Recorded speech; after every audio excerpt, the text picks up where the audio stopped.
Good morning to everyone in Taiwan and abroad. Thank you for tuning in to our stream. Today is September 9th, 2021.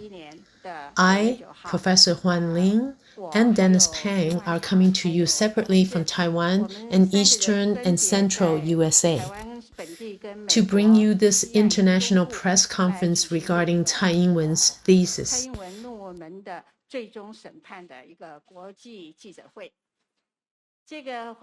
English versions of this information shown here today will be given to overseas media.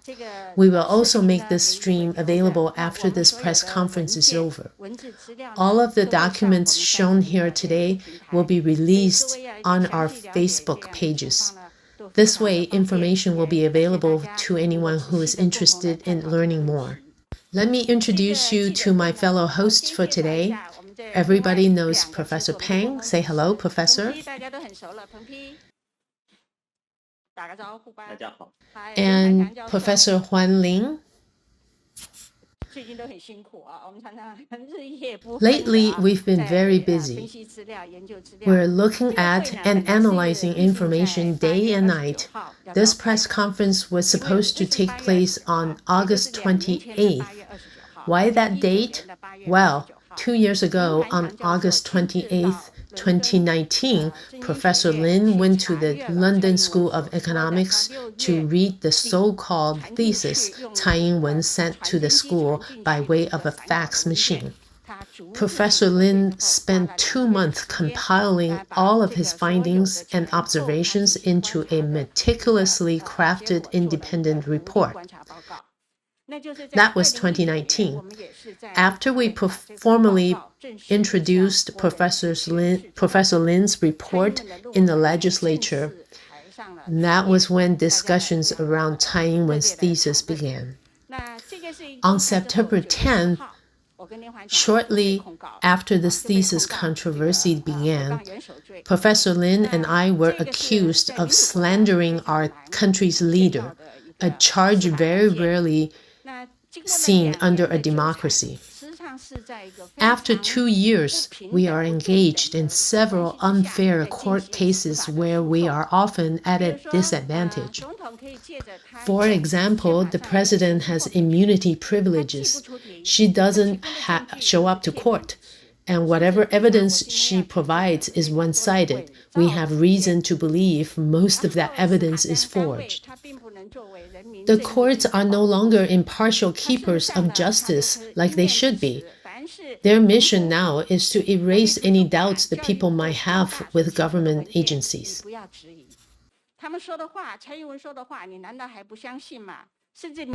They ask us, why don't you believe Tsai Ing-wen?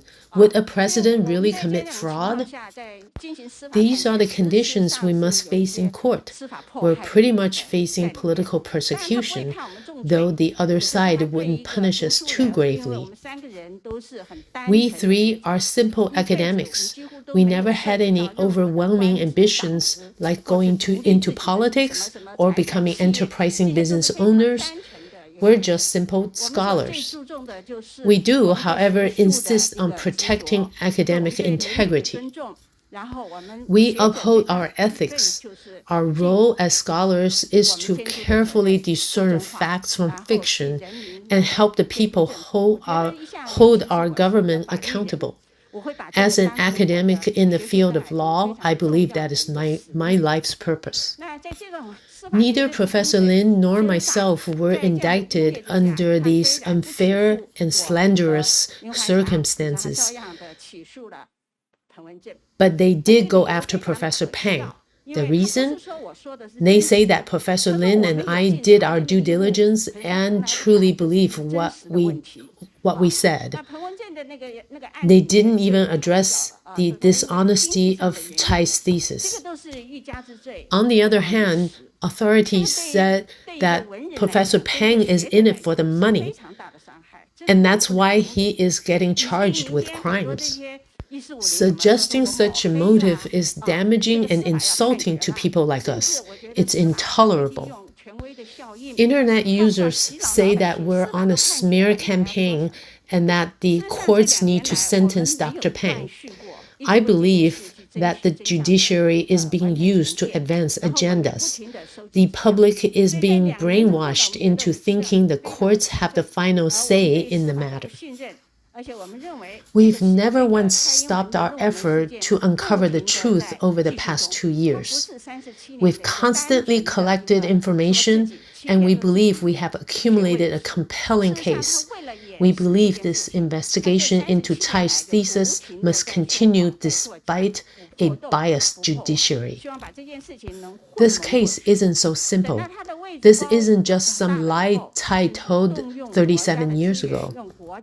In reality, she has been elaborately covering her track over the past 3.5 decades. The lies, forgeries, and cover-ups have been ongoing for 37 years now. Now that Tsai Ing-wen is in a position of high power, she can mobilize vast resources to hide the truth behind her thesis.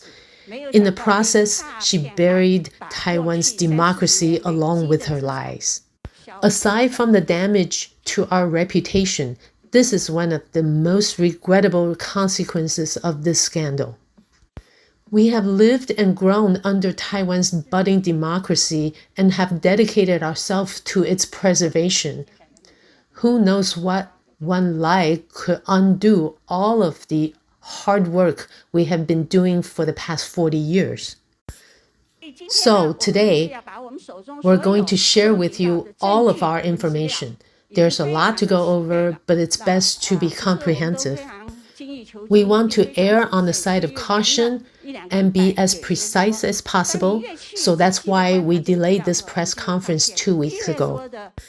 Every piece of evidence we show today contains problematic details.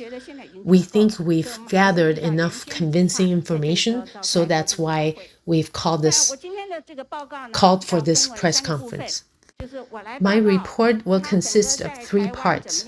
I'm going to talk about how Tsai Ing-wen utilized her credentials in Taiwan. Many of my acquaintances agree with me that Tsai's story is fraught with improbable events. Her account of events in 1983 and 1984 are unbelievable at best.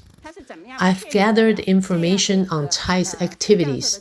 I'll be discussing how she lied her way into becoming an associate professor and how she then parlayed that into a government position.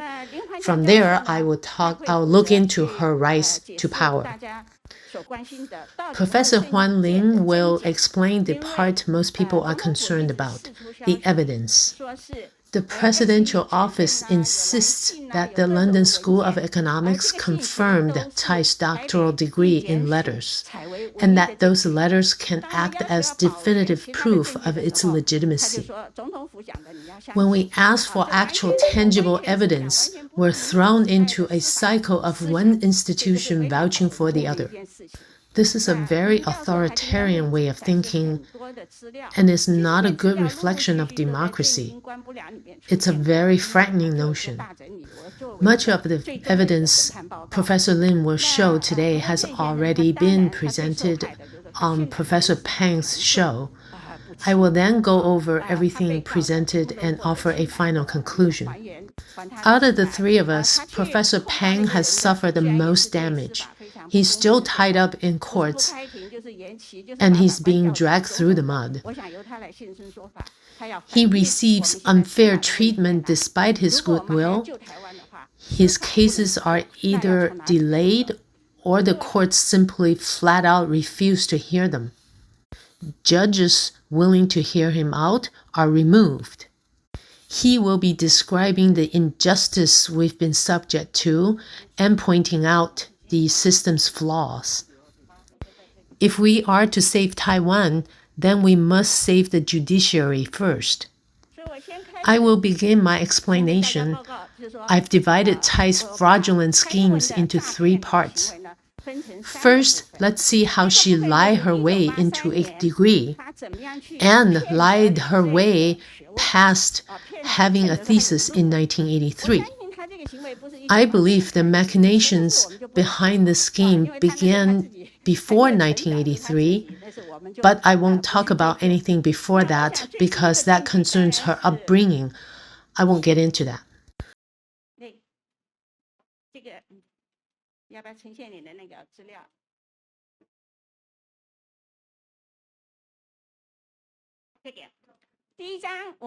First, let's look at Tsai's student record from LSE, which the Presidential Office released.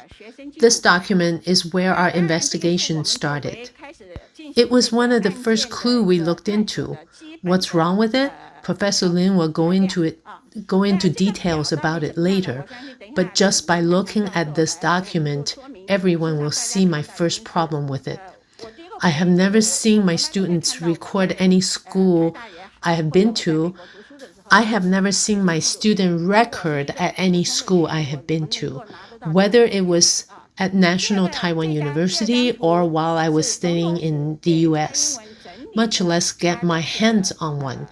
My point is, how did the Presidential Office get their hands on this form? The second slide is a timeline of Tsai's education that the Presidential Office compiled. Is this timeline reliable? I don't know. But this event on this timeline must have been taken from Tsai herself as a way of offering some sort of explanation. However, this timeline has its share of issues.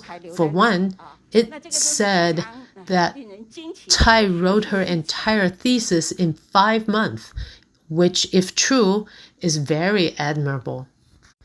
In her autobiography, Tsai said she spent 4 months just proofreading her thesis. In the end, we identified that her thesis has 500 misspelled words, which is unbelievable. Tsai's lies from 1983 don't stop here. In fact, they are numerous, and how she managed to fit so many lies into 1 year, I don't know. For example, Tsai says her viva took place in October 16, 1983, which her sister supposedly accompanied her to. This picture of Tsai's sisters was taken in Boston, USA. However, Tsai claims it was taken in London around the time her viva took place. Tsai used this picture at election campaign events to demonstrate her powers to influential young people. There are countless other issues. Brian Hindley, her 1.5 PhDs, lawyers praising her economics knowledge, and economists praising her legal understanding. These are all extraordinary claims to be making. I won't speak too much about that. However, Tsai said herself she doesn't like writing thesis, she doesn't like law, she doesn't like studying. She said she wanted to burn her thesis, but there's a chance she really might have done it, seeing how no library in the world has it. Maybe the talk about burning her thesis was the only truth she expressed in the sea of lies. Tsai Ing-wen's father apparently had to search for her and bring her back to Taiwan. Let me change slides very quickly. Did Tsai have a degree in 1983? Well, if we look at the events of her life, we see that it's not likely. Things just don't add up.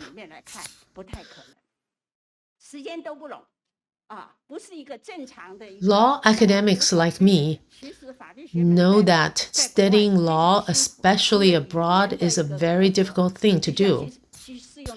There are immense language barriers regarding theories that don't quite translate completely like they would in science-based courses.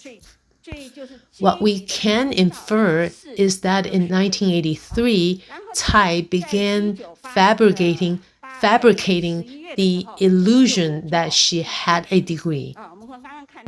The student record shows Tsai withdrew from her course in November 1982. That's what it says at the bottom of the record right here.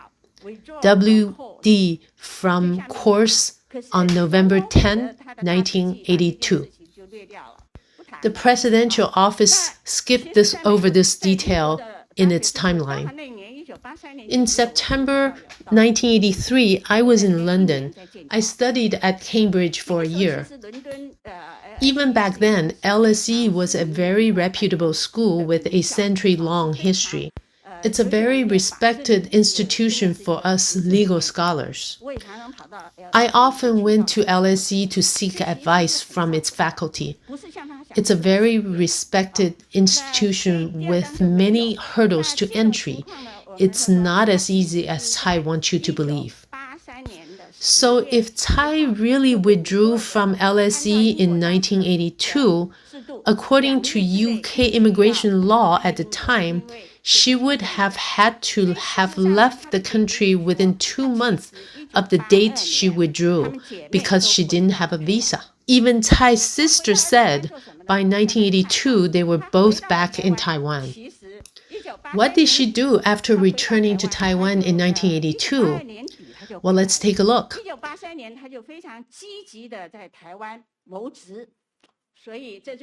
I've spent a lot of time understanding her employment history. Here, you'll see a form she submitted asking for job assistance after returning to Taiwan. Tsai said she wanted to wander after graduating. She wandered far away, and her father somehow found her. We know now this story was in Tsai's imagination. Before May 1983, Tsai was already back in Taiwan looking for work. This form proves that. If you look over here, Tsai wrote she expected to return to Taiwan in May 1983. Tsai wrote herself in this form that she would finish her PhD in May 1983 as well. She filled in this entire form herself. Here she says she got her PhD in May 1983. Her thesis topic is also written on this form. I need to point this out because this will reveal a lot of inconsistencies later on. I don't know if she's deliberately lying or if she was delusional. I believe after Tsai Ing-wen withdrew in 1982, all of the events she described in her book and speeches and in her own employment records are inconsistent and unreliable. It's very clear that she engaged in fraud. On this form and on her student record, Tsai said her thesis was titled Unfair Trade Practices and Safeguard Actions. This is the title we're all familiar with. The presidential office says that this is the title Tsai proposed to her school in January 1983. This is the title she wrote on all of her employment forms later on. I want to draw attention to this title because it's going to be very relevant soon. So in 2015, she wrote this thesis and wanted to get it entered into LSE's library. The thesis made it into the Ethos database as Unfair Trade Practices and Safeguard Actions. That title also appears in an Institute of Advanced Legal Studies database, which lists legal research written between 1984 and 1985. Unfair Trade Practice and Safeguard Actions became Tsai's associated thesis title. Take a look at this circled section. She said her thesis was going to be featured in Taiwanese and American publications. Which publications? It doesn't say. This important document tells us that Tsai was back in Taiwan by May 1983, after she withdrew from LSE. The information in this form does not match up with the information she used to garner employment later on. Tsai wanted to get a faculty job, but did she like teaching? She didn't. She needed the prestigious title, even though she hated law, hated studying, and hated writing. The first thing Tsai did after returning to Taiwan was to look for work at a university. The form here says she graduated from Cornell, then LSE. It says she was suited to teach law. The second letter everyone is familiar with. We see on one hand, Tsai applied for assistance from Youth Development Administration, which is the form you saw just now.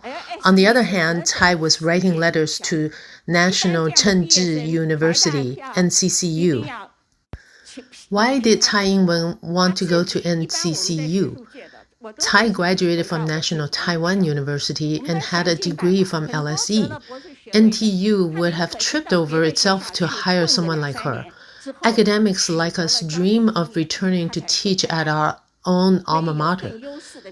Some choose to teach at another school to get experience before returning to NTU. Without any experience, first-year NTU hires are brought on as lecturers. Yet Tsai didn't want anything to do with NTU.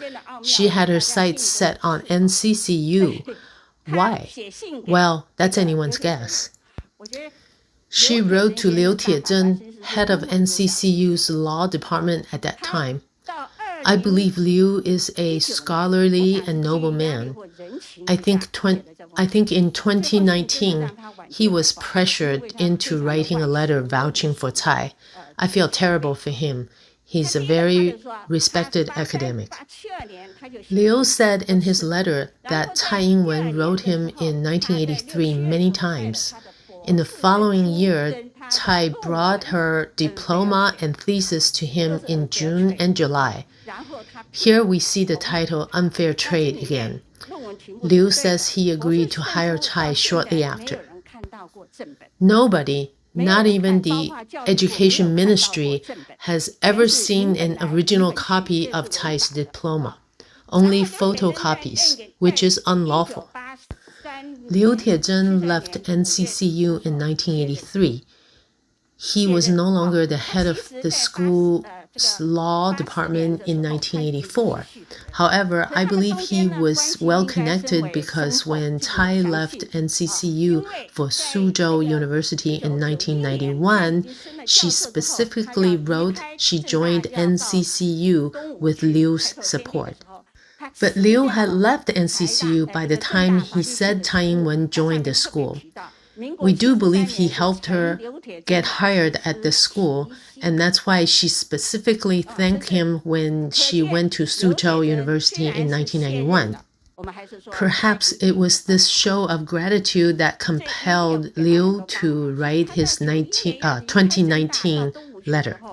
So, upon returning to Taiwan, Tsai Ing-wen first went to the Youth Development Administration. The administration then wrote a letter to NCCU, which replied that it didn't have any openings. Liu Tiezhen was the one who wrote the response in 1983. He's the one that said there were no openings at the school, which runs contrary to what he would say later on. Then NCCU head Ouyang Shun also said there were no vacancies at the time. But if the school insisted that there were no openings, then why did it apply for subsidies from the National Science Council on Tsai Ing-wen's behalf? Why did NCCU agree to partially include her thesis in the school's all-important legal review journal? Tsai's failure to publish any work in reputable legal journals is one of the biggest reasons why she had trouble finding work. No one has seen Tsai Ing-wen's thesis. Does that include NCCU? The school was very generous with her, allowing her to include incomplete portions of her thesis in their June and December 1983 legal review as a PhD from LSE. That gave her the necessary precedence to say she was published. Obviously, NCCU did not do their proper part when publishing her legal review. Obviously, NCCU did not do their proper part when publishing their legal review, allowing Tsai to springboard herself into relevancy.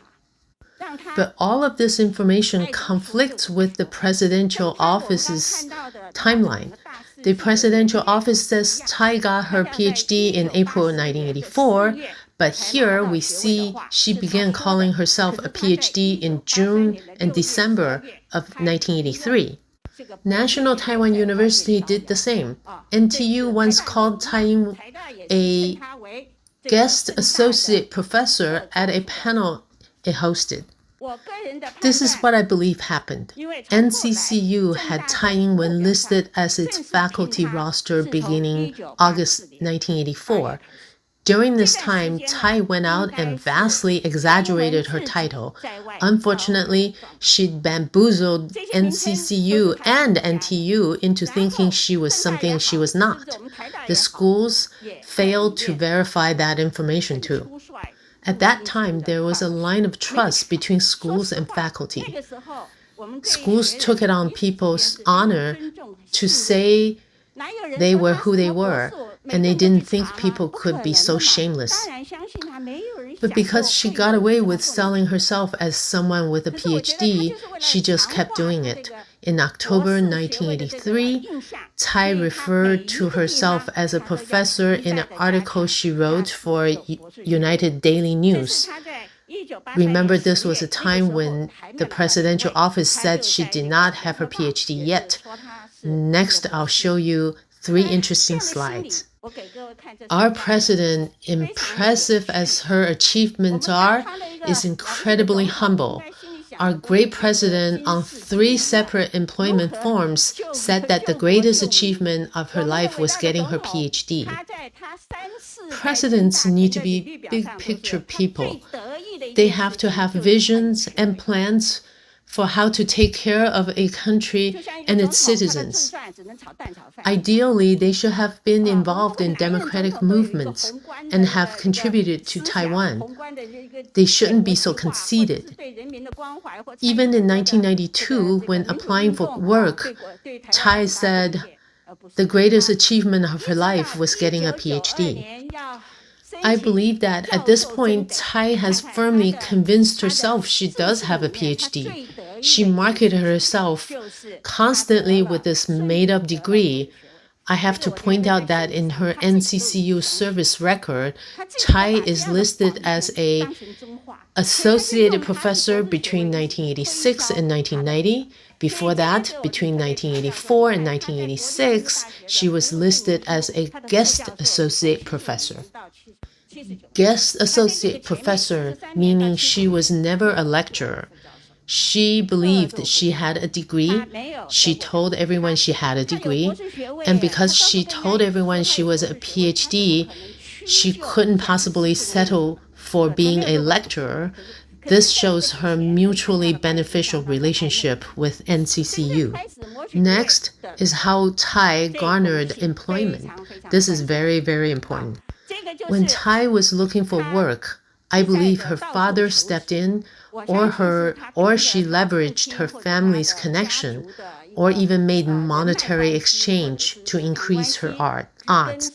I believe that Elmer Peng spoke with the then NCCU president and got the education ministry on board with this plan, which culminated on August 10, 1984. On August 10, 1984, then Education Minister Li Huan sent a 3-part letter to NCCU.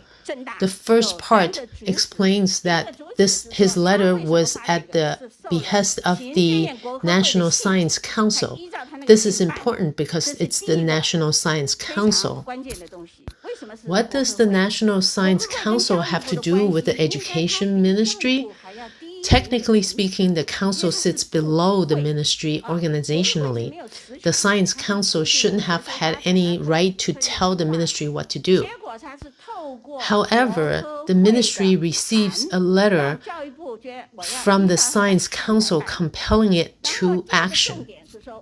The second part said the Education Ministry was granting NCCU a subsidy for hiring a Taiwanese returning from abroad. Let me be clear, this was a subsidy incentive program, not a hiring program. Strictly speaking, NCCU should have still been in charge of hiring staff.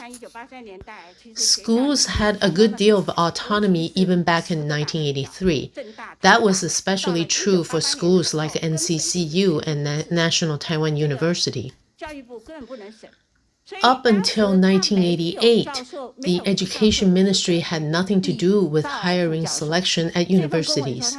Back then, Tsai was not a full-fledged associate professor. She just received an equivalent subsidy that implied she was an associate professor. It did not confirm she was fully hired. Next, if Tsai was to teach at the school, she still had to abide by the school's qualification verification policy. That's why the Education Ministry requested that the school send a copy of Tsai's diploma. At this point, the Education Ministry hadn't even seen Tsai's diploma. This action amounts to the ministry ordering NCCU to hire Tsai. With this document approving Tsai's subsidy and asking for Tsai's diploma, NCCU had the president to bring on Tsai. During the school's review panel for new hires in 1984, we see that Tsai's evaluation was skipped over because the university president directly handled her employment files. She was an associate guest lecturer in the school's law department. Other candidates looking for employment or promotion had to submit their thesis for review. Tsai Ing-wen bypassed this process, an omission that is an insult to the academic circle. We're looking at illegal preferential treatment. You can't exchange favors in order to make it seem like you have a thesis. That's unthinkable. Tsai's employment began with the Science Council. Why did it send a letter to the Education Ministry? What right does the Council have to tell the Ministry who to hire? The Council's letter was a relief to the Education Ministry because it gave them precedent to hire Tsai. Even then, the Ministry should have insisted on legal procedure, but instead, the school president was allowed to directly hire Tsai. This is the biggest problem. There was no deliberation on Tsai at the review panel, no vote. Tsai was immediately approved and her file was forwarded to the review panel at the Education Ministry. Even though technically the Education Minister is the convener for the ministry academic review panels, they rarely ever appear. The minister was there for Tsai's review. And that's how Tsai got into NCCU. So I went back to see how many problems existed with this process. First, the Education Ministry always needed to see original documents.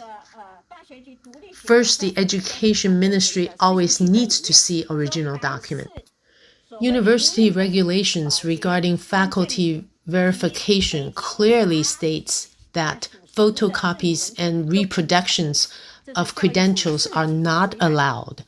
The Education Ministry was the one that decided on that. In Tsai's case, there were no originals. There wasn't even a thesis. Failing to send or insist on a thesis and an original diploma is NCCU and the Education Ministry's first failure. They didn't ask for an original. Nobody has seen the original. So far, there have only been photocopies. When Liu Tiezhen said he had seen an original, well, then we have to raise our doubts. Next, I will address what NCCU Vice President Wang Wenjie said in 2019 about the school's hiring process. He said, "Hire first, verify second." This saying is not wrong, although it does grossly simplify reality. The school's initial hiring process vigorously screens candidates. I will speak about NTU's process. At NTU, many people apply each year, though vacancies are limited, so we can't just offer a position to anyone with a degree. We have to vigorously test candidates and find the best one. First, the candidates are tested at the department level. After the department level, the candidates are then tested by the college. NTU's law college operates independently. Before, we had social science department like political science, economics, and sociology. Unfortunately, we only have a limited number of openings. Those who perform better are front runners for promotions. After the department level test, candidates are tested at the university level. In 1983, hire first, verify second was indeed the way. However, hiring someone was contingent on the school having rigorously tested them first. Here we see Tsai Ing-wen skip that part. No department, no college, no school examination. Nccu said its president approved her employment and she did not need to be tested. We see that the ministry convened on her verification, but the records are classified. We can't get them. The problems here are glaring. Tsai did submit a thesis when she applied for a promotion. So we see that NCCU does have structure and does abide by ministry rules. 2 examiners gave Tsai's thesis separate scores of 80 and 84, averaging 82. However, people seeking associate professorship shouldn't be subject to promotion procedures. This is the head of the Education Ministry's Higher Education Department. He's Tsai's confidant and accomplice. He constantly vouches for Tsai. He took the black leather-bound book and said it was Tsai's thesis. He classified many of Tsai's career file, and that's what drove me to take the Education Ministry to administrative court. During the second hearing in my case, he said that he did not classify files. But that's not what he said at the legislative hearings. He said he invoked an administrative manual to classify the files. He has many excuses. He was a little scared when I went to the administrative court. He said he didn't classify files and that he'd give me any file I wanted. I told him I couldn't ask for the files I wanted because I didn't know what he has. His department should be public and transparent, and yet this is what I had met with. In the end, just as I had him cornered, the Education Ministry stepped in by sending a letter to the administrative court. That letter contained something I had never seen before. It was another employment document from the NCCU. This one was important.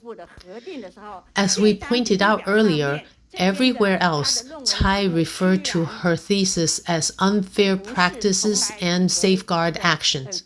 But in this file I received, which Tsai used to get credential verification directly from the Education Ministry, she called her thesis something else. She called it Law of Subsidies, Dumping, and Market Safeguards. We've never heard of this title, have we? She never mentioned it anywhere else, and this would be the 6th separate title we've found for Tsai's thesis so far. But this title carries weight because it was written on an Education Ministry document. The Higher Education Department head told us that the black leather-bound book was the thesis Tsai sent to the Education Ministry. How scary is that? NCCU not only didn't check Tsai's thesis, but when she sent it to the Education Ministry, she couldn't get the title right. I was going to call a meeting last week because the presidential office responded to this issue by saying the newly presented title was part 2 of the unfair trade practices and safeguard actions. We already knew that from our thorough investigation. But if we wouldn't make such a big deal. But we wouldn't make such a big deal if this wasn't a huge problem. This form here shows Tsai's information for when she was applying for a promotion. Unfair is listed as her thesis here, but the Chinese translation of that title is different here as well.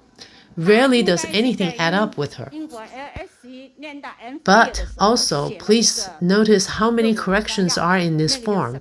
There are so many annotations, marks, and strikeouts. But that's nothing new because all of her files are altered to oblivion. So my deduction is that Tsai wrote a thesis outline when she was getting her Master's of Philosophy at LSE using the subsidies title, but it didn't pass. That outline was the only work she had, but it was inadequate. So when she came back to Taiwan without a thesis, she started lying using subsidies. She lied her way to Liu Tiezhen and used the non-thesis to get into NCCU. When she absolutely had to have a thesis to show to the Education Ministry, she used the work from her MPhil. In the Taipei District Prosecutor's evidence file, there exist pictures of a yellow book, which we believe is the book Tsai submitted to the Education Ministry.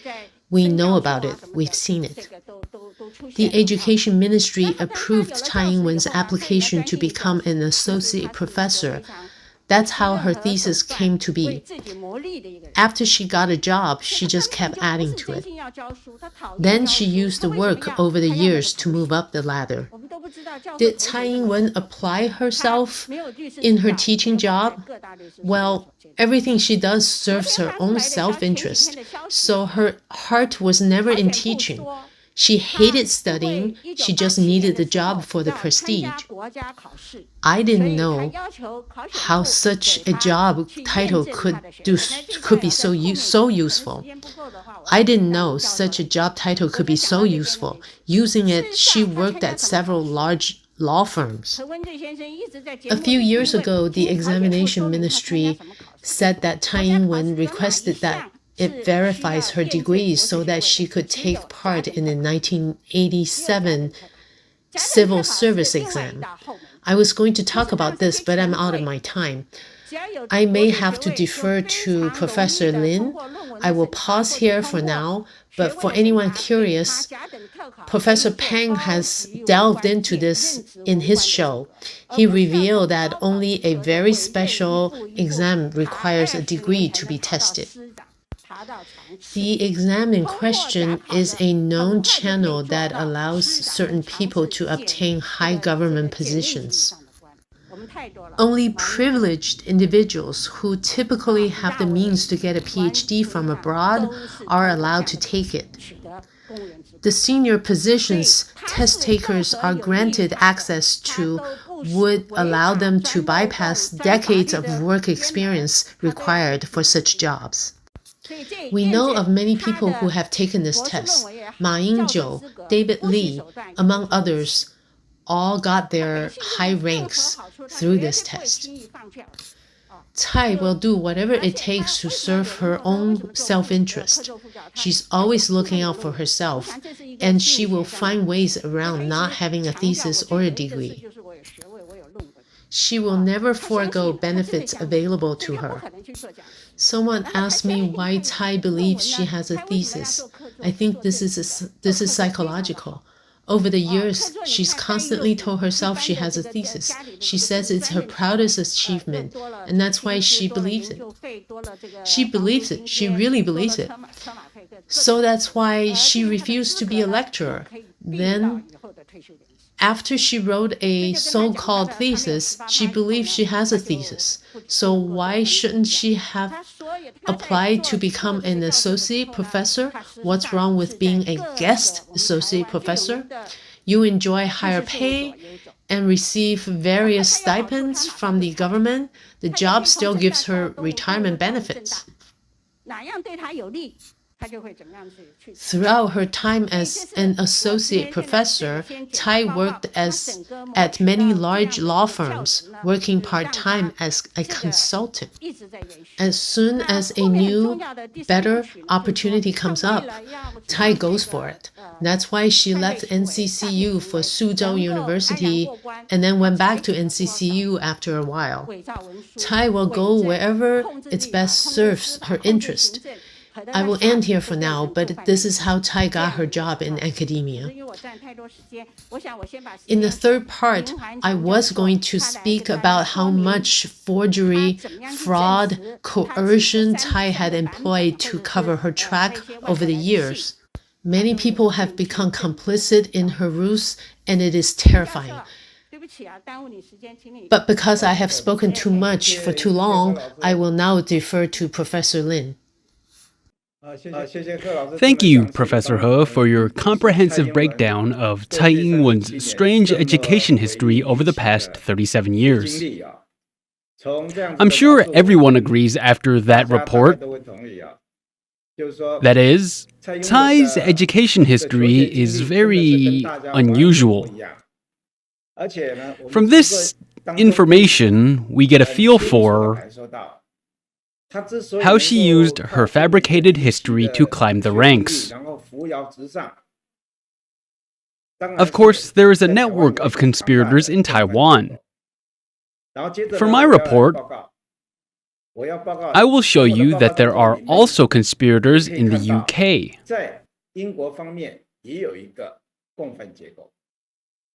Tsai's confidants on both sides have helped weave an intricate web of lies to help cover holes in her thesis story. This is regrettable.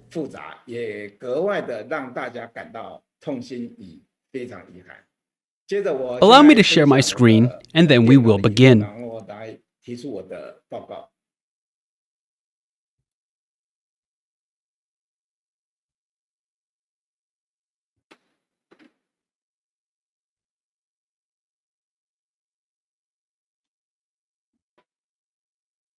Can you see my screen? Okay. I will also be presenting evidence proving Tsai's thesis is fake. I'm advocating for Tsai Ing-wen to step down. After today's press conference, I'm sure many people will share my thinking that Tsai Ing-wen should step down. Enough is enough. For the sake of time, I will be grazing over common knowledge concepts. I will focus more on the vital evidence we've uncovered. This report is the culmination of an intricate investigation in both Taiwan and abroad carried out by us three academics. We were specifically looking into schemes Tsai pulled off in connection to her false degree claims. These are our final findings. This report raises many pieces of evidence that proves Tsai did not complete a PhD thesis in 1984, nor did she receive a proper degree from LSE. 取得伦敦政经学院的博士学位。2 years ago, I published an independent report that shared a similar conclusion. In that report, I inferred that, as a student, Tsai at most completed a thesis, but she did not pass her viva as a doctoral candidate. I was substantially more conservative in that conclusion. Back then, I was already confident that Tsai did not have a PhD, but now, 2 years later, I have even more evidence substantiating that claim. Tsai never finished a proper thesis, which means she does not possess an original PhD diploma.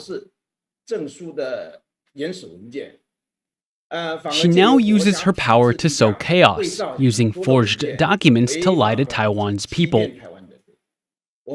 Our evidence is very comprehensive. I will go through it one by one with everyone. Before we deep dive into the evidence I have prepared, I'd like to offer up 4 conclusions. Number 1.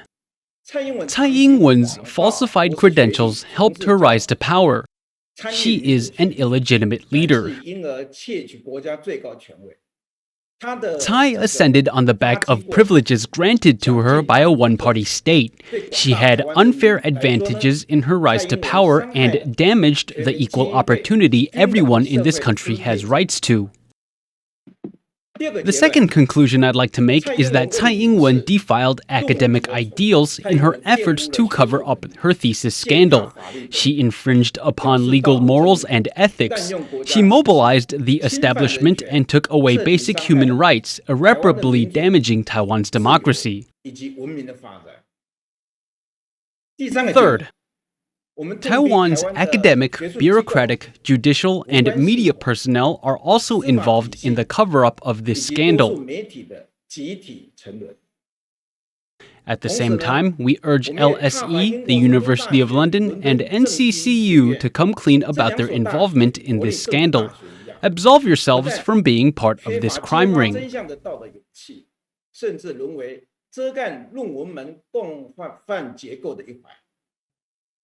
The fourth conclusion I'd like to make is that Tsai Ing-wen needs to know that enough is enough.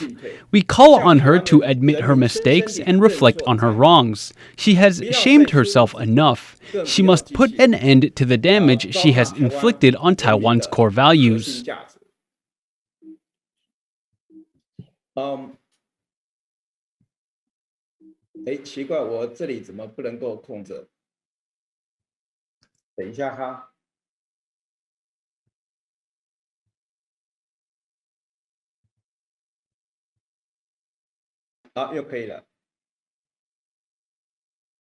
When looking at Tsai Ing-wen's thesis scandal, we must look at the big picture.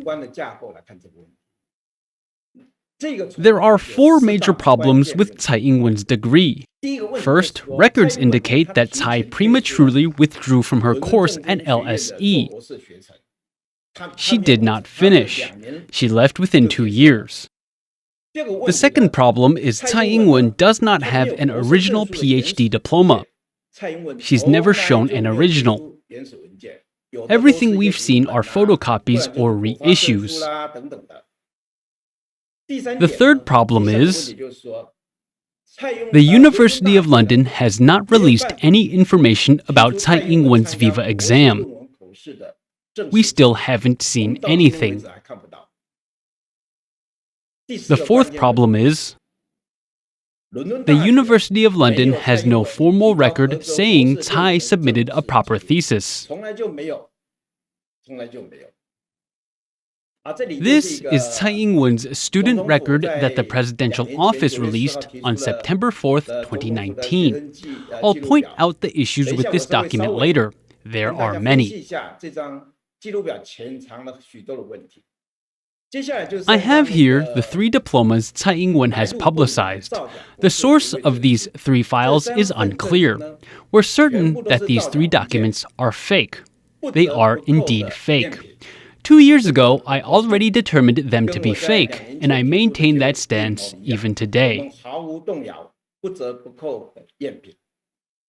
I'll explain later as well. Let's go back. Let's go back to Tsai Ing-wen's student record. Tsai's student record has many problems. At first glance, I see 5 major issues. First, the record doesn't specify what kind of degree the student is pursuing. Is it a master's? Is it a PhD? Or is it something else? Nobody knows. Second, why? Why is it that the date of conferment is so unclear? It simply says February 1984. Why doesn't it specify a specific date? What degree was conferred? It doesn't say. Third, why is the date of conferment on the student record different from the date written on Tsai's diplomas, March 14th, 1984? Is it because Tsai received 2 degrees, one in February, one in March? This is very contradictory. Fourth, why are details from Tsai's viva absent from this document? A viva is an all-important decisive exam for PhD candidates, and yet I've checked, there is no mention of Tsai's viva in this record. The sensible explanation here is that Tsai did not participate in a viva. Otherwise, why would there be no record of it here? Fifth, there's no record that Tsai Ing-wen re-enrolled or re-registered at LSE after her withdrawal. So why are there details about academic activities after her departure date? Why are they there? Why? This is a massive problem. The reasonable explanation here is that someone tampered with the document to include details about Tsai's education after she left the school to match it up with her story.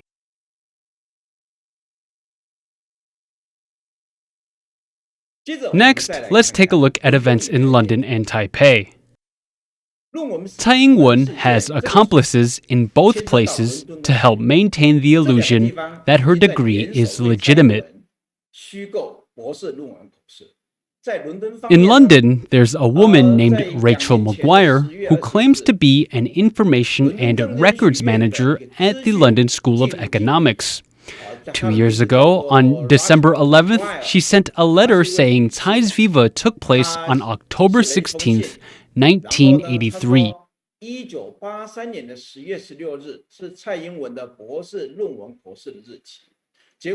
We checked that date. It's a Sunday. Vivas do not take place on Sundays in the UK. This date was fabricated by LSE Information and Records Manager Rachel Maguire and then given to us 2 years ago. There's also a team of accomplices in Taipei, albeit they move a little bit slower than their counterparts in London. On August 10, 2021, the National Immigration Agency said they have records that Tsai Ing-wen and her sister Tsai Ing-ling flew out of Taiwan on August 15, 1983 and headed to London, 1 day before her viva. Think about how far apart the two places are. I checked. There's about 6,000 miles separating Taipei and London, over 9,000 kilometers. Let's say a flight from Taipei to London takes 12 hours. Well, the actual travel time for Tsai to get to her viva would be more than that because you have to factor in transfer flights, customs, local traffic, baggage claim, etc. before you get to the London School of Economics.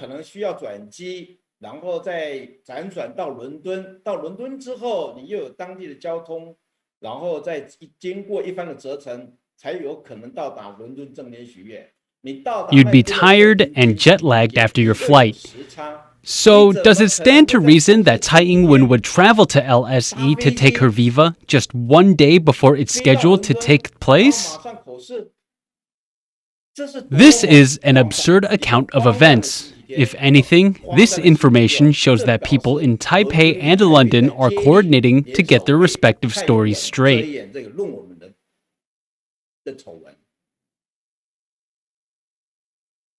This letter, which Rachel Maguire wrote, was sent to Michael Richardson.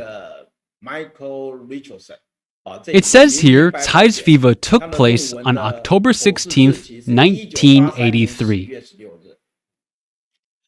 This is the immigration agency's information on Tsai Ing-wen's travel history. This information appeared in Professor Peng's case files.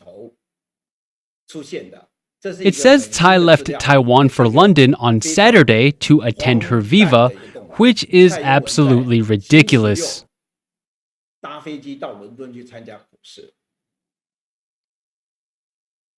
Let's take a look at Tsai Ing-wen's response, her response to Thesisgate. She very simply says that her thesis was lost. She wrote this letter in English. This letter is included in the digital copy of her thesis available at LSE's library. Originally, LSE's library had the black leather-bound thesis, right? Well, that black book has been taken off the shelves because it's missing 6 pages among other issues. So in its place, the school offers the digital copy. This digital copy has its own entry in the library's catalog, which was created July 2019. That digital thesis includes this letter. In the letter, Tsai says she completed her thesis in 1983 and that she submitted it when she graduated. She says that this library lost her thesis. Her letter says this library. I don't know which library she's talking about in her letter. Is it talking about the LSE library, or a University of London library, or IALS? The letter doesn't say. It only says this library. Taingwoon is lying in this letter. Did she complete a thesis in 1983? Did she participate in a viva? If that's all true, then why couldn't she even get her thesis title right in her employment records? Why did the thesis become Law of Subsidies, Dumping, and Market Safeguards?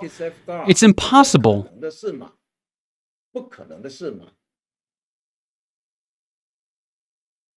Let's keep looking into this thesis controversy. We need to clarify something here. It's important to understand which school was the issuing body of diplomas for LSE back then. In 1983, the University of London had the final say in any thesis submitted to LSE. It was the body in charge of giving out diplomas. Only the University of London could give out degrees on LSE's behalf, including masters and PhDs. That means the University of London's Senate House Library would have also received copies of LSE's theses once they were finalized. LSE did not have the right to confer its own degrees until 2008. Another establishment we frequently talk about is the Institute of Advanced Legal Studies, also known as IALS. IALS cannot confer degrees on LSE's behalf either. Be sure to remember that. Only the University of London has the right to offer up any evidence that proves Tsai Ing-wen got a degree in 1983. The University of London. Not LSE, not IALS.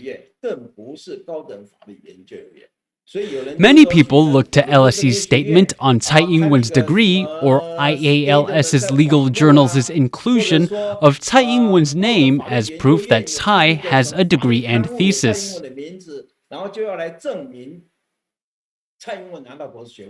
These are all unreliable and imprecise indicators which do not abide by proper logic.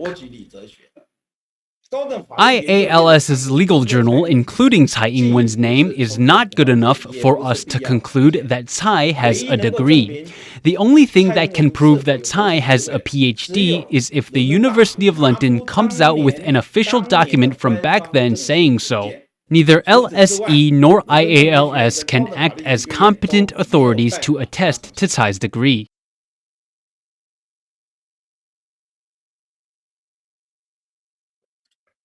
Next, let's take a look at the University of London's response to Thesisgate. Their response is simple. The thesis is lost.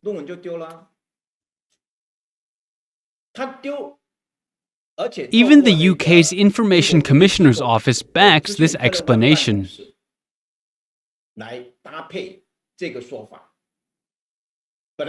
We always thought that the ICO was an independent body.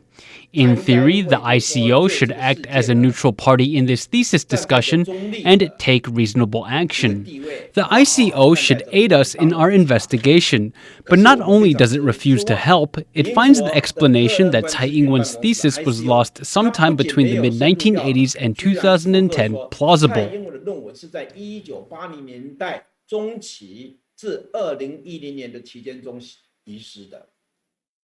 They said it was lost during this time. It's gone. They say it's gone. The ICO says that Even though Tsai Ing-wen's thesis was lost, her name does appear on a list of LSE graduates. That list comes from LSE. Furthermore, the ICO also points to the inclusion of Tsai Ing-wen's name in an IALS publication as further proof she has a legitimate degree. The ICO accepts that Tsai Ing-wen has the degree because her name appears on LSE and IALS materials.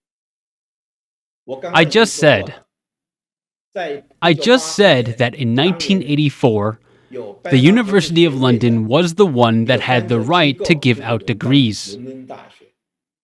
The University of London was the degree awarding body, not LSE, not IALS. Publications from LSE and IALS are not enough to substantiate Tsai's degree. That is something everyone must realize.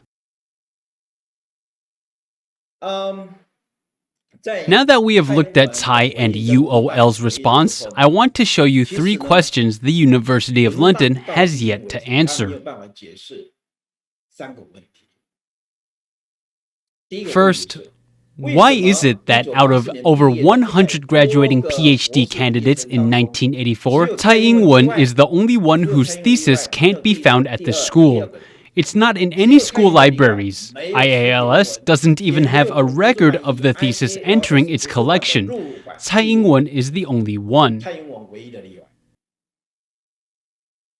Second, why has the University of London not brought forth any documents proving Tsai Ing-wen submitted an approved thesis? The University of London has yet to do this. Third, what is the reasoning behind the thinking that revealing Tsai Ing-wen's examiners' identities will result in her damage or distress? That is something we cannot understand.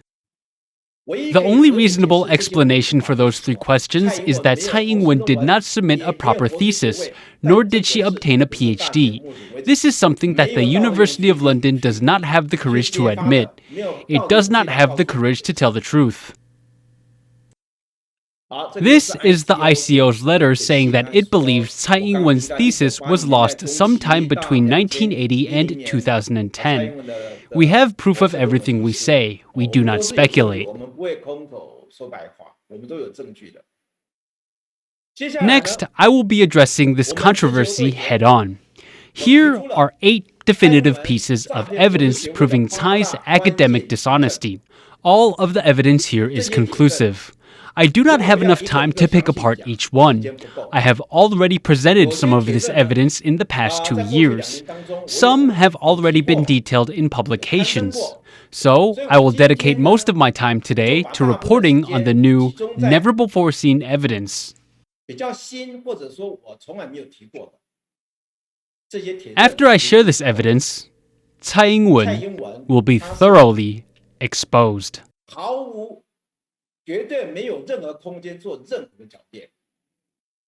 Evidence number 1. Well, wait. Let's do an overall review of the 8 pieces of evidence. Then we'll look in depth at 5 of them. First, Tsai's differing thesis titles in 1984. Specifically, the different thesis titles Tsai filled in on employment forms that Professor He obtained from administrative court and went over in her presentation. Second, we have proof that the reissued diploma Tsai obtained in 2015 is a fake. This is very important. We have proof it is fake. Third, a letter from one P.C. Kennedy vouching for Tsai Ing-wen's degree is fake. We'll take a look here in a second. Fourth, University of London rules state that graduating PhD candidates must submit 3 copies of their thesis. Yet not one exists for Tsai. Fifth, Tsai's thesis does not exist in the IALS sequential numbering system. This is an important piece of proof. Back then, PhD candidates who wrote legal theses at the University of London had to submit a copy of their thesis to IALS. Furthermore, that copy of that thesis had to be bound according to school regulations. Then,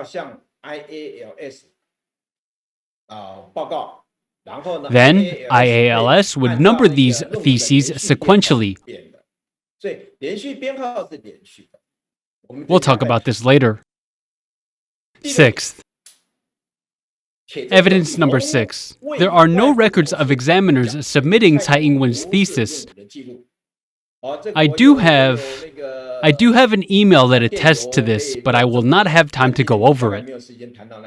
7th. There are no records of Tsai Ing-wen's supervisor submitting her thesis. If Michael Elliott was indeed Tsai Ing-wen's supervisor, then, according to the rules, Elliott would have had to have submitted a copy of Tsai's thesis. There is no record of such a submission taking place. I have proof of this too. 8th. LSE Library and IALS do not have records that they received Tsai Ing-wen's thesis. There are no records. Let's take a look at this first piece of evidence. This is something that Professor He and I found through the courts.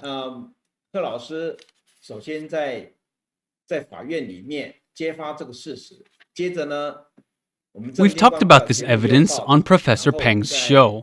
We've written independent reports on this, which, subsequently, shocked the people. We're talking about how Tsai Ing-wen on September 28, 1984 wrote on an Nccu employment history form a completely different thesis title. She said in that form that her thesis title was Law of Subsidies, Dumping, and Market Safeguards. Professor He went over this earlier as well. This thesis title is different from the one Tsai put on the black leather-bound book she sent to LSE on June 24, 2019. It is a completely different title. The black book is Unfair Trade Practices and Safeguard Actions, a far cry from this new title. Why did this happen? Tsai Ing-wen says she got her PhD on March 14, 1984, which was half a year before she filled out that form. She forgot her thesis title half a year after she graduated? How could she have gotten her thesis title wrong? If we think about it, Tsai did not fill out that NCCU employment form incorrectly. Back then, Tsai did not have a thesis with the unfair trade title. She did, however, have a work with the Law of Subsidies title. She did not make a mistake. The appearance of this thesis title tells us Tsai Ing-wen did not complete Unfair Trade Practices and Safeguard Actions back then. This is the first piece of damning evidence. This evidence alone proves that Tsai did not have or submit a proper thesis. Her PhD is not real. Do Taiwan's courts, or the schools in the UK, have the courage to tell the truth? We'll skip past the rest of the employment form for now. On to the second piece of evidence. In 2015, Tsai Ing-wen showed a reissued LSE diploma and claimed it was hers. That diploma is fake. She showed it on July 10, 2019 while visiting the social media company Dcard. This reissued diploma did not have a serial number. If you flip that diploma around, there is no serial number. There is absolutely no serial number on that diploma's back. You must be wondering, how do we know? Well, we're very detailed. We found a way to look at the back of that diploma. When Hwang Wei included that reissued diploma in court case files, the diploma had been altered to have a serial number. On the underside of that diploma, toward the lower middle, there was a serial number. That serial number is 937384. I'll prove this to you in a moment. 2 years ago, in my independent report, I already pointed out that the 2015 diploma was a fake because its contents didn't match up with other LSE diplomas. Obviously, this diploma is not legally viable. Therefore, it is fake. When Tsai Ing-wen pulled that diploma out in 2019, it was already a tampered document. When Hwang Wei then included the diploma in evidence, it was tampered with again to include a serial number. So we call this document a double forgery. Many people didn't realize that University of London diplomas had serial numbers printed on their backs. This is something I've looked into for a very long time. This holds true for diplomas from SOAS, LSE, and other schools under the University of London at the time. Even diplomas from the University of Oxford have serial numbers printed on their backs in the center toward the bottom.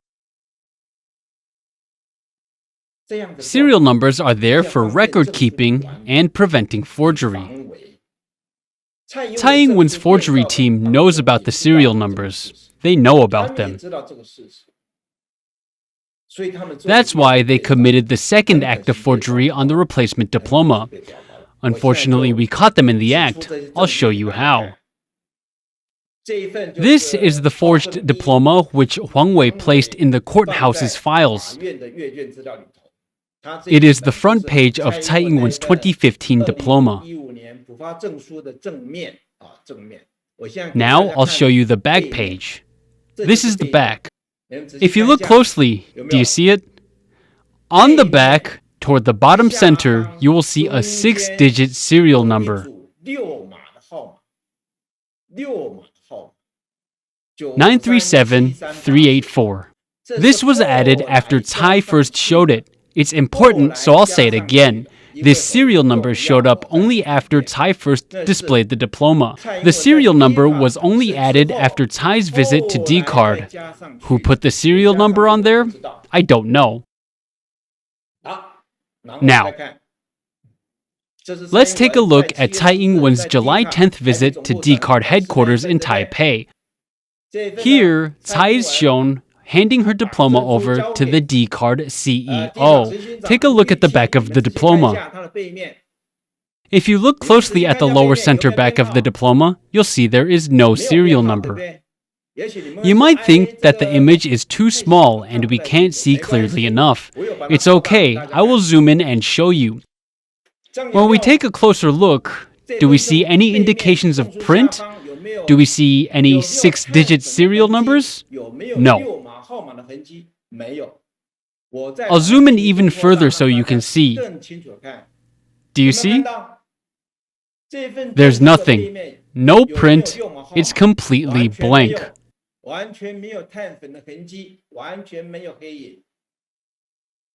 So, we can be certain that the document Hwang Wei placed in the case files was tampered with twice.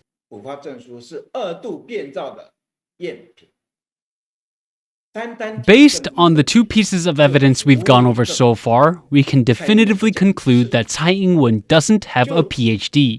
We've proven it. What more do you need? The third piece of evidence concerns a letter sent out by one P.C. Kennedy. This letter is fake. Let me explain that the University of London divides its student body into two categories: internal students and external students. External students learn remotely. Tsai Ing-wen would be an internal student, so anything pertaining to her degree or viva would come from the school's academic registrar. This is absolutely true. The University of London's academic registrar between 1983 and 2010 was Miss G.F. Roberts. G.F. Roberts. She was the school's academic registrar from 1983 up until 2010 when she passed away. No matter how you look at it, P.C. Kennedy, who claimed to represent the school's central registry, would not be the one to offer any insight into a degree verification. Furthermore, the University of London's central registry was shut down in the mid-1980s. So, how could P.C. Kennedy have claimed to represent the central registry in 1987? Who is this person vouching for Tsai's degree? I've spoken about this. This is the letter. This is P.C. Kennedy's letter from 1987 vouching for Tsai's degree. This document does not come on a letterhead. No letterhead. There's no signature. There's no seal. How can we expect such a sloppy document to represent the school? Is P.C. Kennedy in Taiwan or in London? Or does she flat out not exist? Who is falsely claiming to be school officials and sending out fake authentications? These two letters are altered versions of the first P.C. Kennedy letter you saw. Here, they added an official school letterhead. Then, they redacted the Free China Center's correspondent information here. His name was Albert Teng.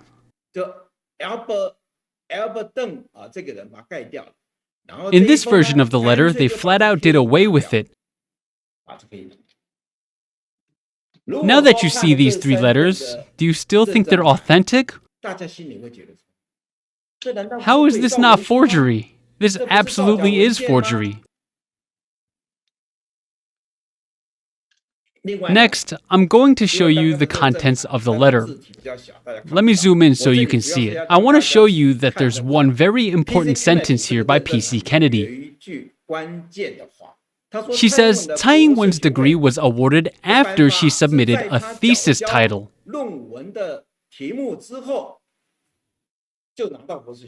This is ridiculous. There's no way the school gave Tsai a degree after she submitted a thesis title. From its contents, we can see that this letter is 100% playing along with Tsai Ing-wen's schemes. Back then, Tsai did not complete her thesis, Unfair Trade Practices and Safeguard Actions.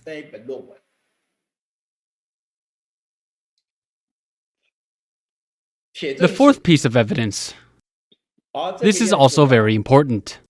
The University of London, between 1982 and 1983, had an important rule listed in its internal student regulation manual.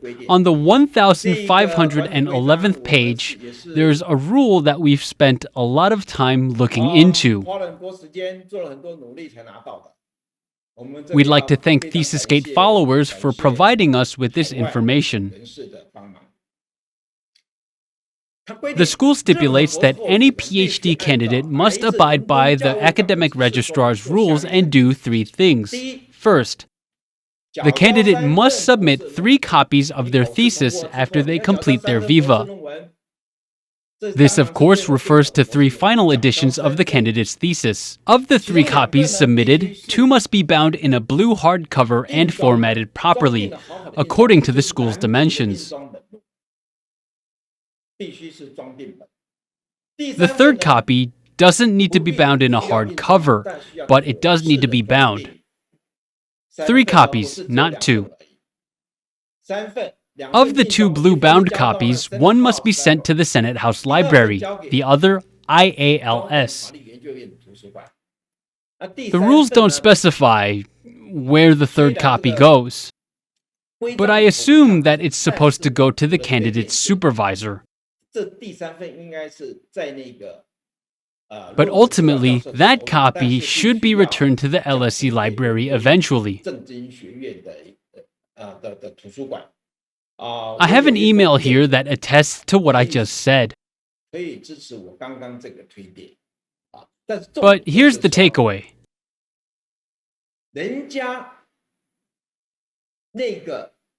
School rules dictate that PhD candidates must submit copies of their thesis to the school. If Tsai Ing-wen submitted 3 copies of her thesis to the school, then how is it possible that they completely disappeared and not a single one exists? What are the odds of that happening? It's near impossible. Tsai Ing-wen herself doesn't have a proper copy of her thesis. Her schools in the UK don't have their 3 copies, so I say Tsai Ing-wen and the schools in the UK are lying and covering for each other when they say her thesis is lost. This is the Regulations for Internal Students Manual I just spoke about. This is its cover. I told you we have basis for everything we say. This is the cover. This is page 1511. 1511, page 1511. The rules here apply to both MPhil and PhD candidates.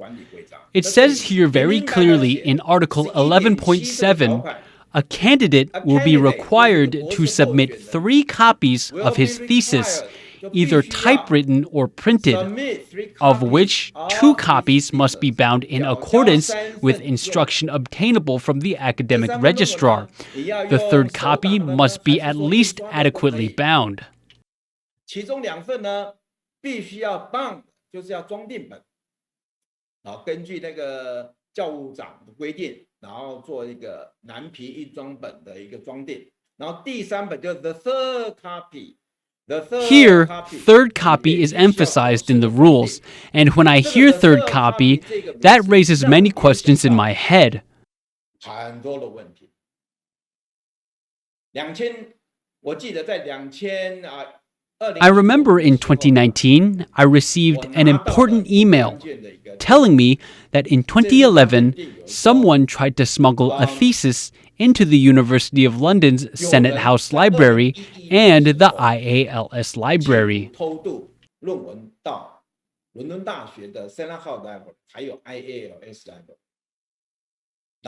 IALS Library said that the 3rd copy was submitted. Now I know Tsai must have brought this 3rd copy to the school herself. Where is this 3rd copy now? It's gone. The thesis that someone tried to smuggle into the school is gone.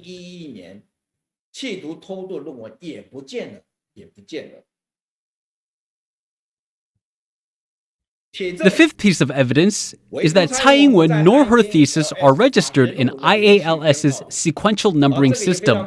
This is very important. The numbering system is where Tsai meets a dead end and she can't get away. There's no way to lie your way into the numbering system. I'm going to show you something, then you'll understand.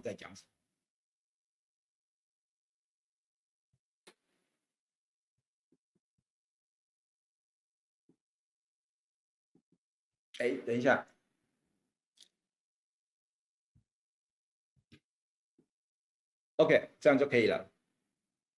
好，我这里给大家看哈。对不起，等一下。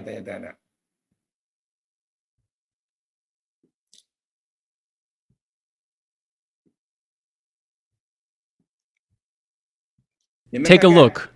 This is the University of London IALS's catalog. Take a look. The catalog gives each thesis a number: 601, 602, 603, 604, 605, 606, 607, 608. The numbers are sequential. This number is 61. It broke order because it's from 1958. But all of the other theses are labeled in sequential manner.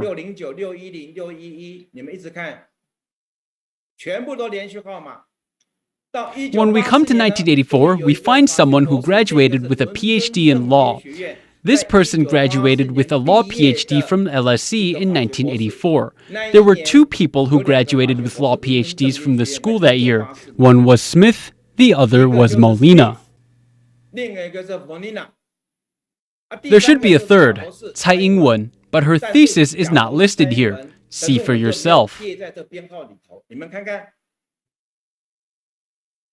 Molina, 1984, thesis number 637. Think about it. How is Tsai going to get a thesis put in this system? She can't. I have records and screenshots. How is she going to get away with it? This is the fifth piece of evidence.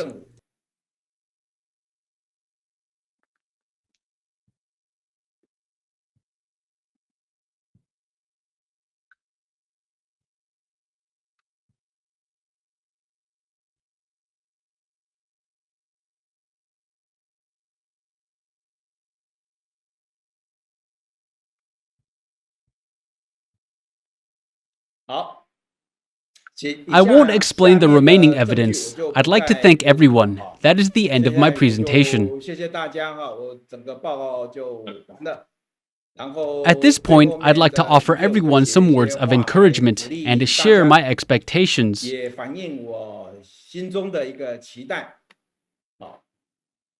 I'd like everyone to think of an ocean wave. Waves can be powerful, and they can wash away darkness. I'd like the people to come together and wash away the corruption that has eroded our government. I hope Taiwanese people can be moral and courageous. I want them to put pressure on the government and let Tsai Ing-wen know that enough is enough. Queen Elizabeth I of England once said, "A clear and innocent conscience fears nothing."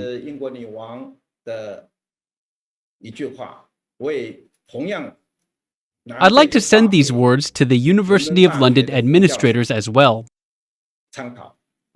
Hopefully, they will find the courage to come clean and reveal the truth.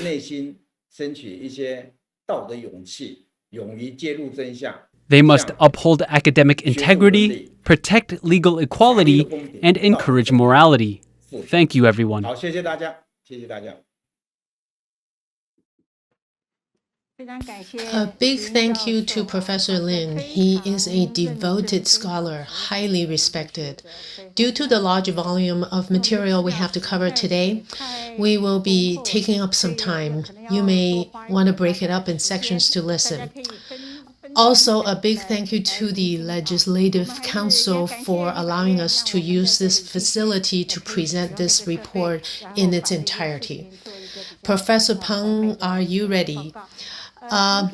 Although time is limited, we still want you to cover all of your content. Although I know that you've been talking about this for 2 years straight on YouTube. That persistence is amazing, and hats off to you. So, although you've had a lot of chance to talk about this, but we still want to hear from you. Thank you, everyone, and good evening. Well, actually, good afternoon. I always thought April 1st was April Fool's Day.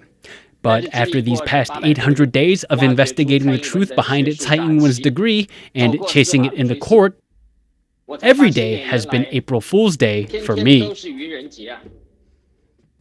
On September 4th and September 12th, 2019, Tsai Ing-wen sued Professor Ho De-fen, Professor Hwan C and myself for defamation. I brought forth a second case against Tsai Ing-wen on December 4th, 2019, alleging that her thesis doesn't exist. Judge Zhang Yonghui never brought that case to court, nor did she question the plaintiff. On January 15th, 2020, 4 days after the presidential election, Judge Zhang dismissed the case. On December 9th, 2019, I brought a third case against Presidential Office spokesperson Xavier Chang. These lawsuits started when Tsai Ing-wen decided to sue us three scholars to become the first president to pursue legal action against civilians. She is attempting to use legal precedent to establish her education credentials, and in the process is showing us how those in power wield the judiciary to get what they want. The prosecutor in charge of this case, Hwan C, is a trusted hand of the presidential office. In July 2019, National Security Bureau personnel attempted to use charter flight privileges to unlawfully bring untaxed cigarettes into the country. This operation involved the presidential office and the National Security and Investigation Bureaus. This scandal shook Taiwan, with people wondering just how many individuals were involved with this illicit activity. How high did this go? What else were these people smuggling? Was money laundering involved? This event drew worldwide attention.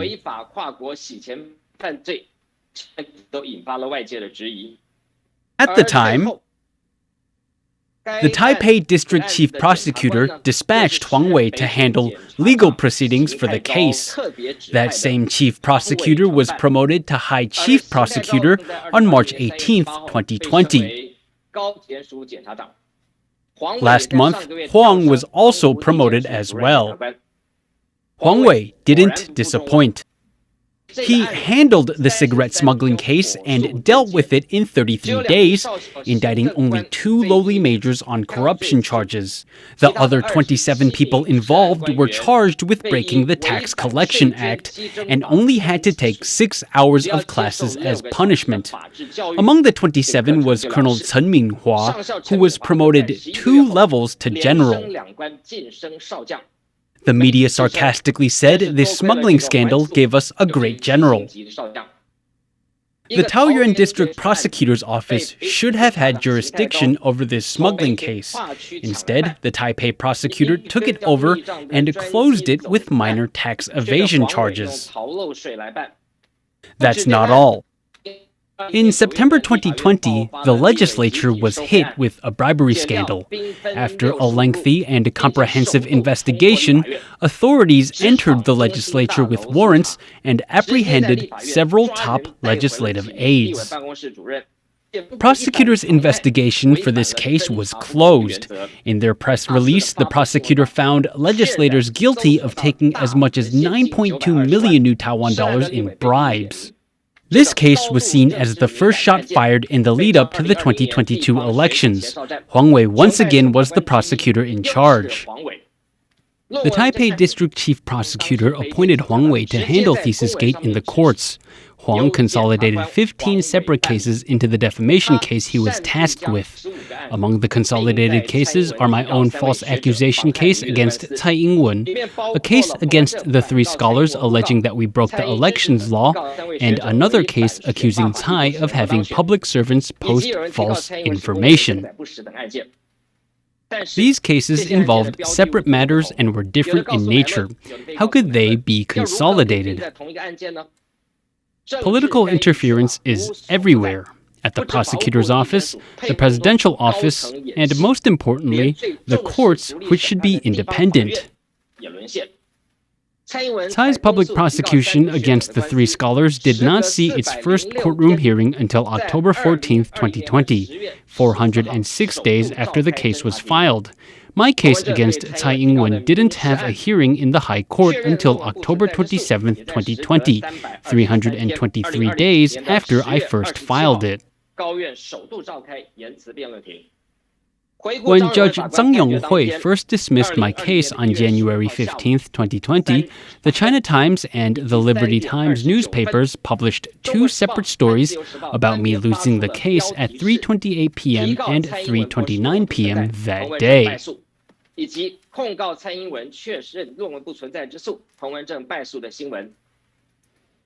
But these 2 newspapers published their stories 2 hours earlier than any other outlet. In fact, their news beat Judge Zhang Yonghui's decision by 10 minutes. Do you believe it? It's almost as if those reporters could tell the future, or someone was feeding them information. If you have a computer, you can check along with me. Let's take a look at the evidence. We can find the Word file for Judge Zhang's dismissal statement on the courthouse's webpage. The case number and date are all specified here in the name of the file. After downloading the file, we can right-click to check the file's properties. We can click on the Details tab to see more information about the file's creation. Here we'll see the file's original creation date and even the original name of the file. We see this file was created January 15, 2020 at 3:24 p.m. The file was created at this particular time. Next, we can see that the file was last saved on January 15th, 3:47 p.m. This means this file was finalized at this particular time. China Times and the Liberty Times beat out the judge's decision by 18 minutes, which is absolutely mind-boggling. They had information before Judge Tsang had even finalized her own decision.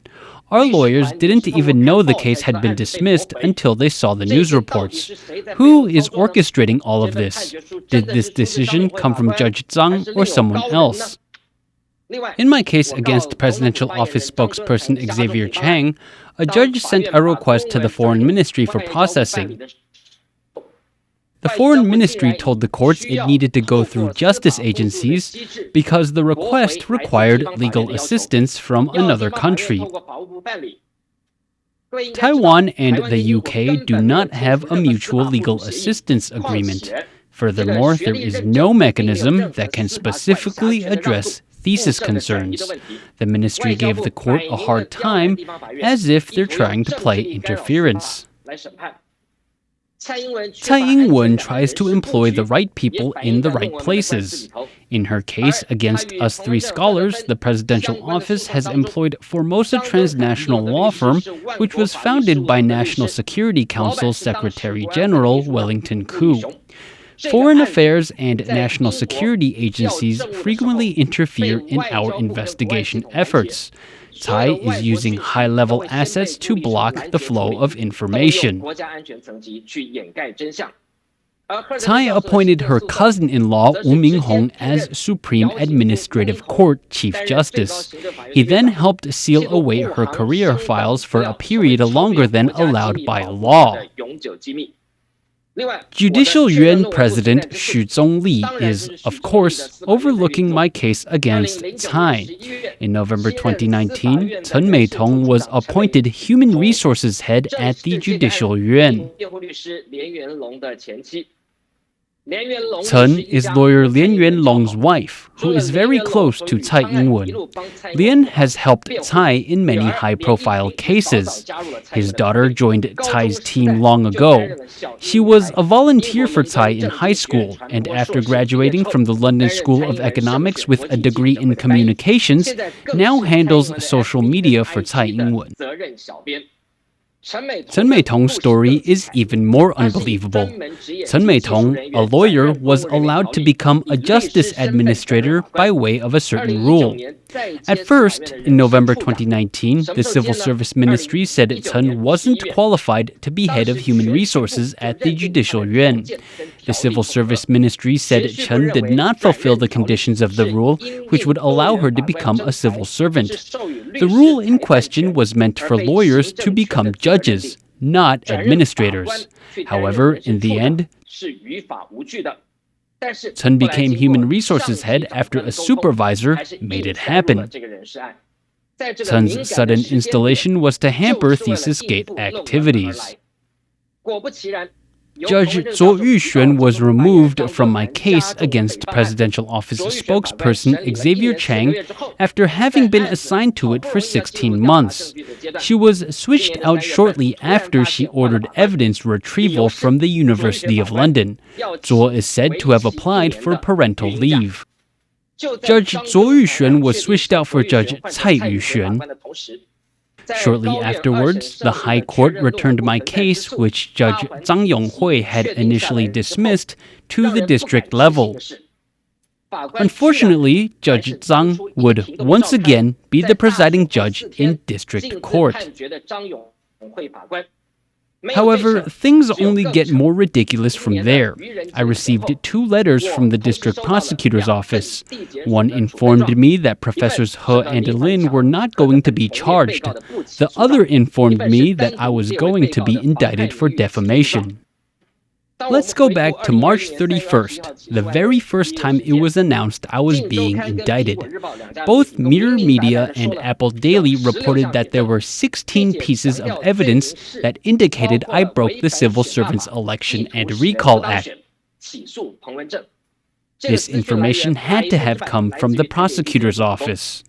When I finally got the indictment letter, I didn't see anything about the 16 pieces of evidence or the Election Act.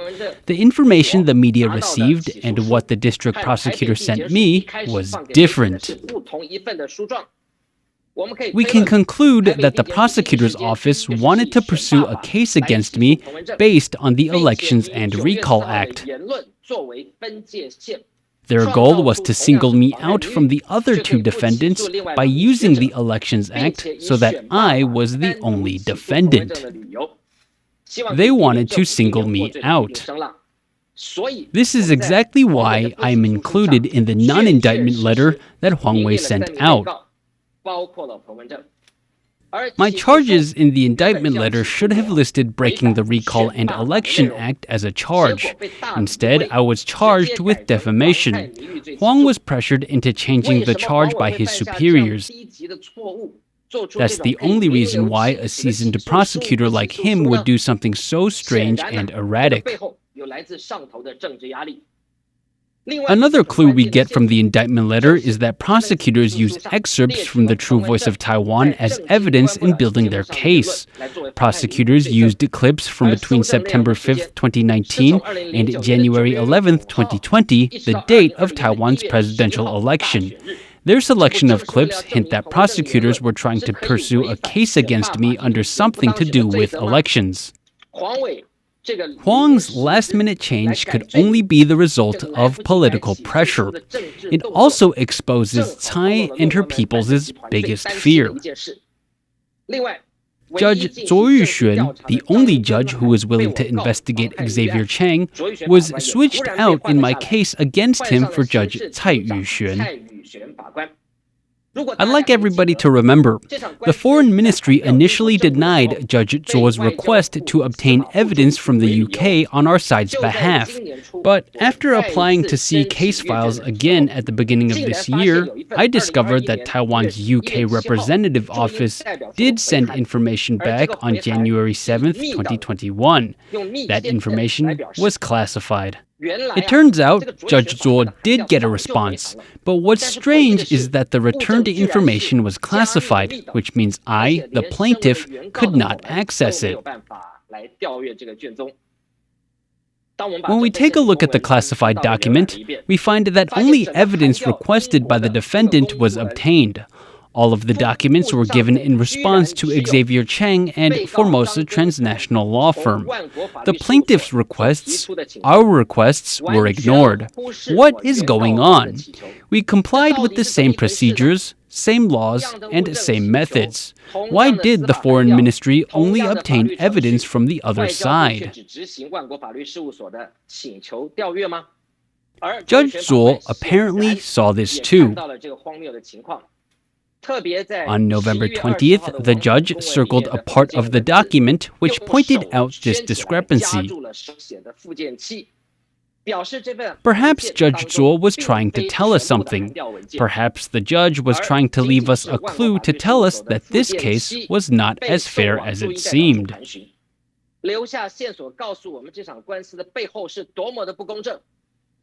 Here's the most astonishing thing about what we found. Initially, Judge Zhou Yuxuan could seal and approve her own files in this case. But beginning October 5, 2020, the seal of two other judges began appearing on case files, Judge Tsai Yuxuan's and that of the district court's head. Before October 5th, Judge Zhuo was allowed to seal and approve documents alone. Why did another judge and the court head begin intervening on October 5th? Was it that the document wouldn't get processed without the court head seeing it first? If this isn't interference, then what is? Let's be generous and say that the court head is just being diligent and checking files. Then why does Tsai Yuxuan need to be involved? The district court started interfering in Judge Zhuo's judgments as early as October 5, 2020.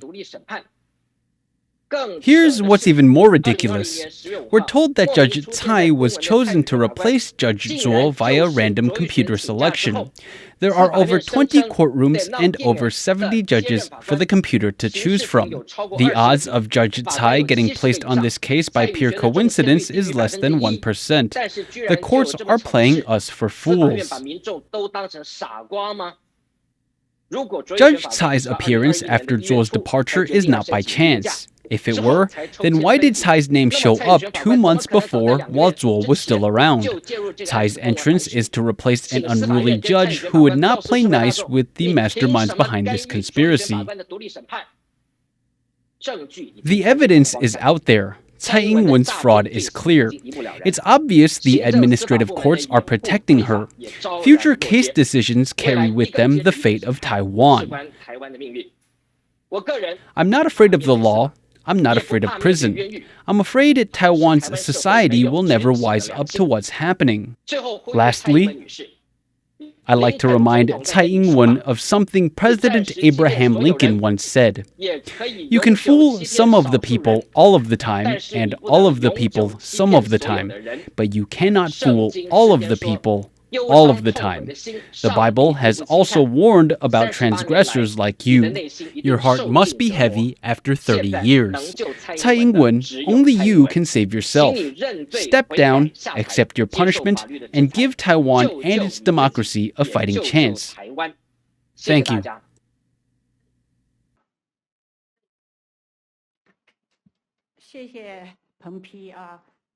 我觉得受司法的迫害跟折磨是非常痛苦的一件事情。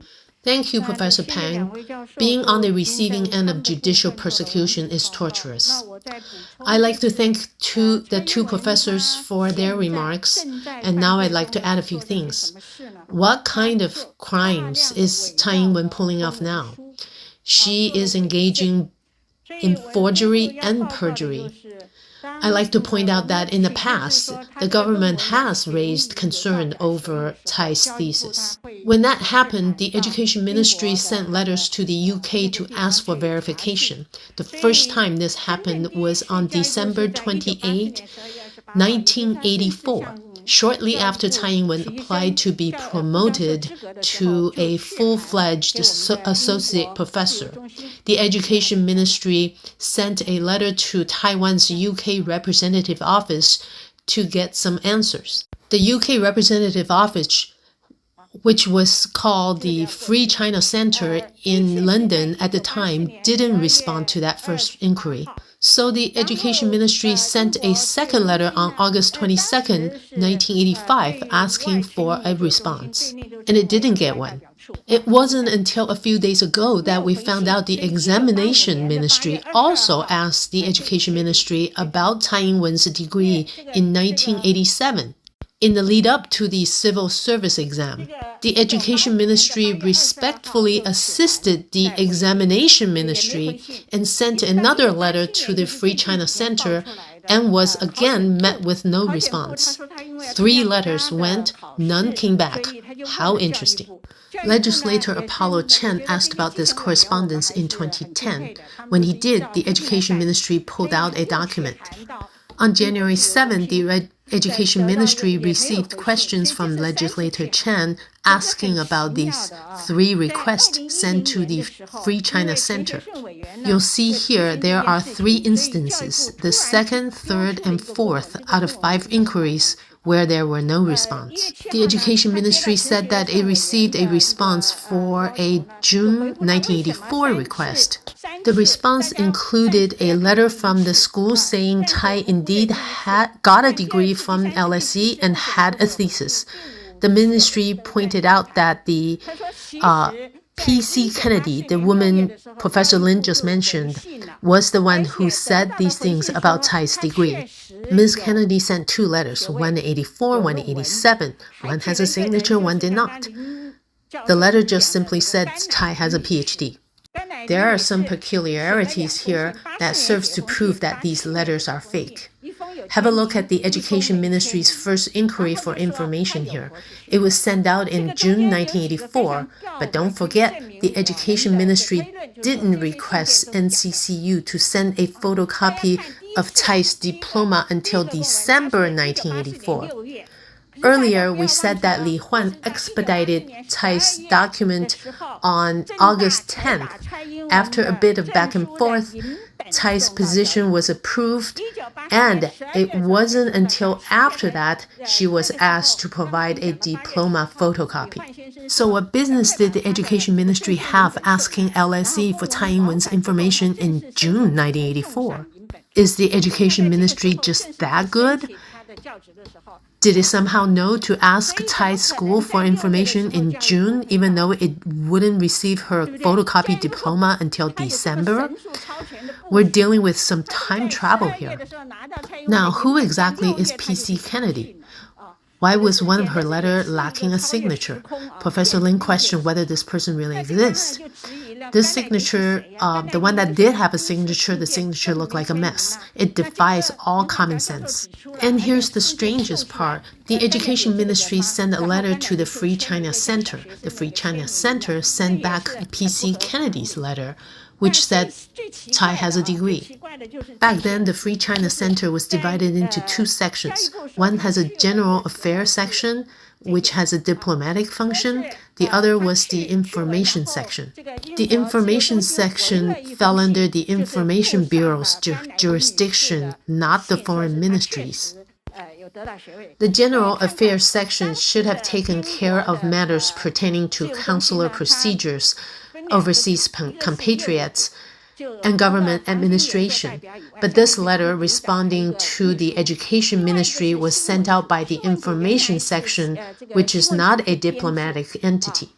In November 2019, a foreign ministry official testified at a legislative hearing. She said that the foreign ministry's missions abroad do not test the content of the document they authenticate. They only verify that the document were issued by the right institution. She said that Tsai Ing-wen was the one who provided Kennedy's letter, so it can act as an impartial proof. That is what the Foreign Ministry rep said. Recently, the District Prosecutor Office also sent out a letter. It said that if I wanted information from the University of London about certain people, then I have to obtain the approval of the person. The district prosecutor said it didn't have the right to request the information otherwise.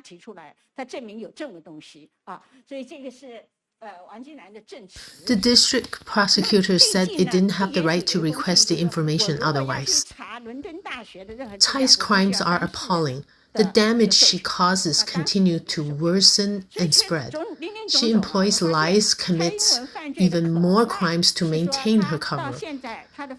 Not only does she order administrative bodies to do her bidding, she has them flat out break the law. Tsai has no problem sacrificing the careers of her staff. As Professor Peng just pointed out, we have detailed evidence of political interference in the judiciary.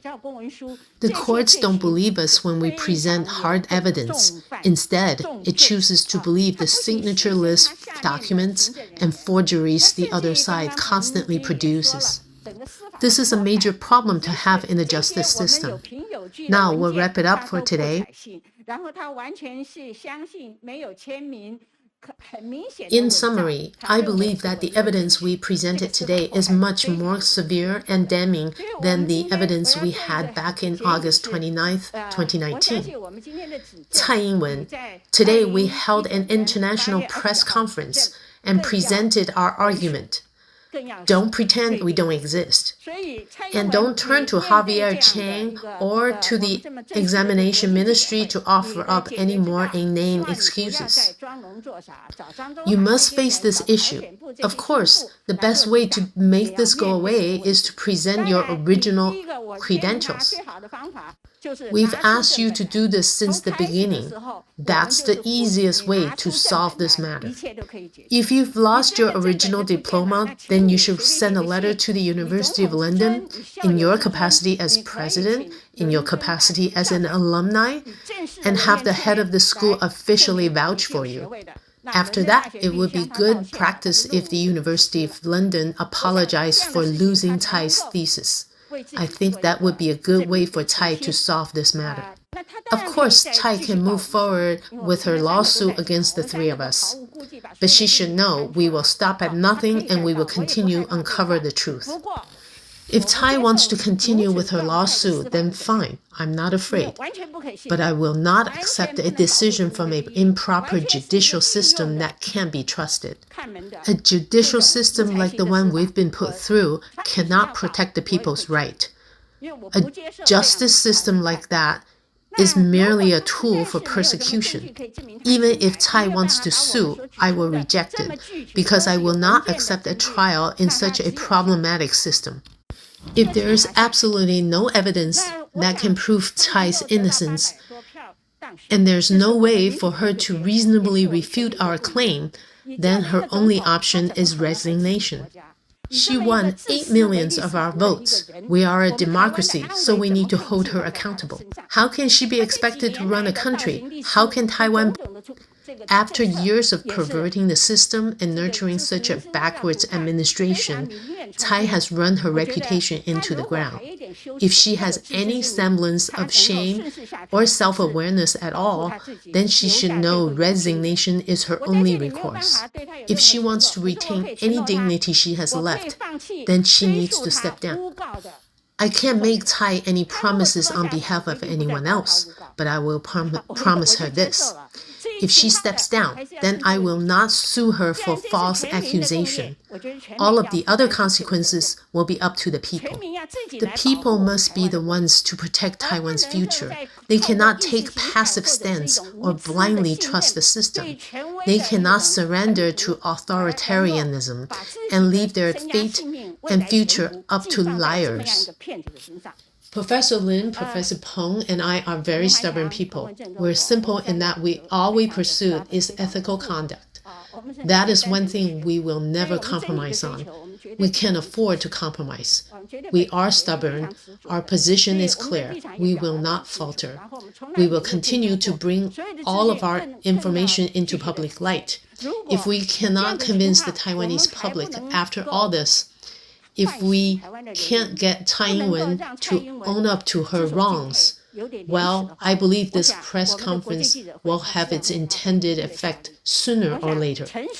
Honesty is key. Ethical, basic, and righteous human behavior is in the best interest of the international community. If someone like Tsai Ing-wen corrupts democratic values, I'm certain the world at large will find her actions intolerable. I'd like to thank everyone for tuning in.